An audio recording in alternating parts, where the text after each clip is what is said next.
ایک بادشاہ کے پاس اپنے اپنے فن کے 5 ماہر آئے۔ ایک کو منطق پر عبور تھا، دوسرا زبان داں تھا، تیسرا موسیقی کا ماہر تھا، چوتھا جوتشی اور 5واں حکیم تھا۔ بادشاہ نے ان کی باتیں اور ان کے دعوے سنے تو بہت خوش ہوا اور اپنے وزیر سے ان کی تعریف کرنے لگا۔ بادشاہ نے انہیں انعام دینے کا ارادہ کیا تو وزیر مسکرا کر کہا، بادشاہ سلامت، آپ جو انہیں انعام دے رہے ہیں یہ اس کے مستحق ہے بھی یا نہیں؟ دیکھنا یہ چاہیے کہ اس دنیائے عمل میں ان کی حیثیت کیا ہے۔ بادشاہ نے کہا، اس کا اندازہ کیسے ہوگا؟ وزیر نے جواب دیا، یہ 5 افراد ہیں، بہت کچھ کر سکتے ہیں، ان سے کہا جائے کہ اپنے لیے آج دوپہر کا کھانا یہ خود بنائیں۔ چھوٹا سا کام ہے یہ، اگر کوئی صلاحیت رکھتے ہیں تو ضرور دکھائیں گے۔ بادشاہ نے اس مقصد کے لیے ان کا مکان ان کے حوالے کر دیا اور ایک ملازم یہ دیکھنے کے لیے وہاں رکھا کہ یہ کیا طریقہ اختیار کرتے ہیں۔ انہوں نے ایک سبزی پلاؤ بنانے کا فیصلہ کیا۔ منطق میں ماہر شخص بازار سے گھی لانے کے لیے روانہ ہو گیا اور مسلسل سوچ رہے تھے کہ اس برتن نے گھی کو پکڑ رکھا ہے یا گھی نے برتن کو پکڑ رکھا ہے۔ جب بات سمجھ میں نہ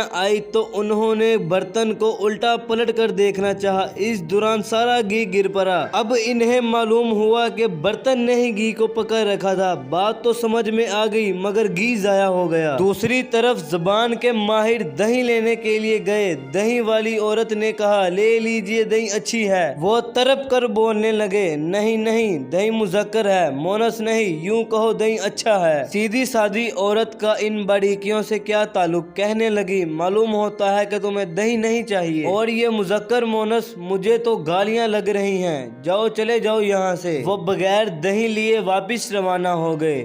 جوتشی صاحب کچھ مسالے خریدنے کے لیے گھر سے نکلے ہی تھے کہ بلی نے راستہ کاٹ لیا۔ انہوں نے اسے بدشگونی سمجھا اور بڑے پریشان ہو گئے، پھر بھی ہمت کر کے آگے بڑھے تو ایک درخت پر گرگٹ کو رنگ بدلتے دیکھا۔ اب تو بدشگونی کی انتہا ہو گئی، وہ بغیر کچھ خریدے واپس گھر آ گئے۔ حکیم صاحب سبزی خریدنے کے لیے بازار پہنچے تھے اور اس الجھن میں تھے کہ کون سی سبزی خریدیں۔ کوئی سبزی خریدنے کا ارادہ کرتے تو یہ سوچ میں پڑ جاتے کہ یہ تو بادی ہے، دوسری طرف متوجہ ہوتے تو خیال آتا کہ اس میں صفرا کا مادہ زیادہ ہے۔ بعض سبزیاں بلغم مزاج کے لیے ٹھیک نہ پائیں۔ آخر جب فیصلہ نہ کر پائے تو خالی ہاتھ گھر آ گئے۔ یہاں موسیقی کے ماہر صاحب چاول پکا رہے تھے، ہنڈیاں ابلنے لگی تو اس میں سے کھد کھد کی آوازیں آنے لگیں۔ انہیں کسی سر تال کے بغیر اس آواز پر بہت غصہ آیا۔